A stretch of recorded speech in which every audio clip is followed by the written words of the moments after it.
Şeyx Səfəddinin vəfatından sonra təriqət rəhbərliyində onu əvəz etmiş Şeyx Sədrəddin 57 il Səfəvi müridlərinin başçısı olmuşdur. Onun zamanında Səfəviyyə təriqəti daha da inkişaf edərək ətrafa yayılmış, təriqətin təşkilatlanma prosesi güclənmiş, müridlərin sayı xeyli artmışdı. O, Ərdəbildəki Şeyx Səfi xanəgahının təmir-tikinti və genişləndirmə işlərini həyata keçirmiş. Xanəgahı təkcə Səfəviyyə təriqətinin paytaxtına deyil, həm də yaxın şərqin mənəviyyat mərkəzlərindən birinə çevirmişdi. Şeyx Səfəddinin həyat və fəaliyyətindən bəhs edən Səfəviyyə təriqəti barədə ən mühüm mənbələrdən sayılan Səffət Əs-Səfa əsəri onun sifarişi ilə qələmə alınmışdır. Şeyx Sədrəddinin təriqətə rəhbərliyi bölgədə siyasi sabitliyin pozulması dövrünə təsadüf etmişdir.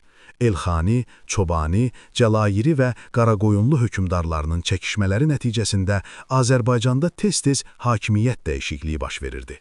Elxani sərkərdəsi, Çobanilər sülaləsinin nümayəndəsi Məlik Əşrəf Şeyx Sədrəddini Təbrizə gətirdərək 3 ay həbsdə saxlamış, amma gördüyü qorxulu bir yuxunun nəticəsində onu azad etmişdi.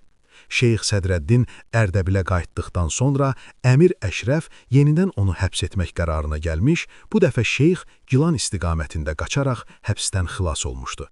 Çobanilərin təzyiqi nəticəsində Ərdəbil təkkəsinin sufiləri, eləcə də bölgədə yaşayan digər elm və mənəviyyat adamları ətraf ölkələrə dağıldılar. Nəhayət, Çingiz xanın nəslindən olan Qızıl Orda xanı Canı bəy 1357-ci ildə Azərbaycana qoşun çəkərək Şirvan ərazisindən keçməklə Təbrizə gəldi və Məlik Əşrəfi hakimiyyətdən salıb öldürdü.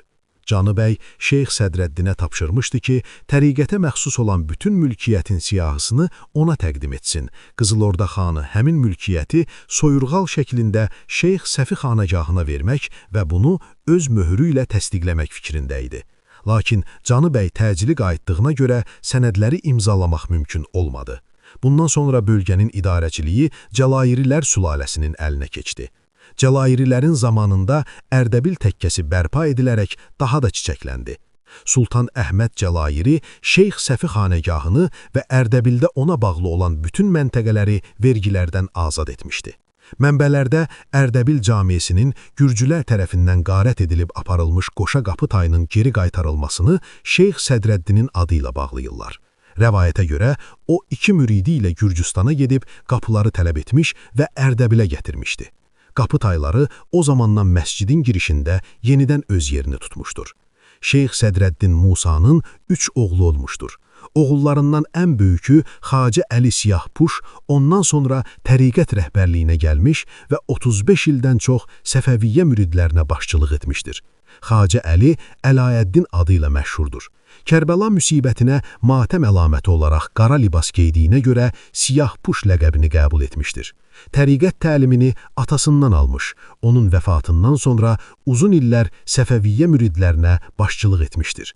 Xacə Əlinin Əmir Teymurla 3 dəfə görüşdüyü məlumdur. Bu görüşlərin ikisi hərbi yürüşlər zamanı qısa və ayaqüstü olmuşdur. Hər görüş zamanı şeyx özünü hökmdara nişan vermiş və növbəti görüş yerini bildirmişdi. Xacə Əli ilə Əmir Teymurun 3-cü görüşü daha məşhurdur.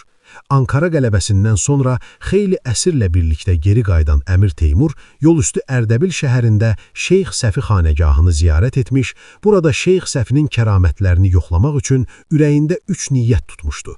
Görüş zamanı Xacə Əli hökmdarın hər 3 niyyətini söyləyərək qeyb aləmindən məlumatlı olduğunu ona sübut etdi.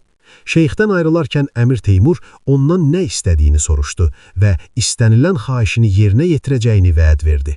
Xacə Əli də hökmdarın özü ilə Osmanlı torpaqlarından gətirdiyi əsirləri ona bağışlamasını istədi. Onun xahişinə əməl edildi və 10 minlərlə Anadolu əsiri Şeyx Səfi xanəgahına bağışlandı. Bu əsirlərin hamısı Xacə Əli tərəfindən azad olundu və könüllü surətdə Səfəviyyə təriqətini qəbul etdi. Onların əksəriyyəti öz vətəninə qayıtmış, beləliklə Anadoluda Qızılbaş icmasının özəyi yaranmışdır.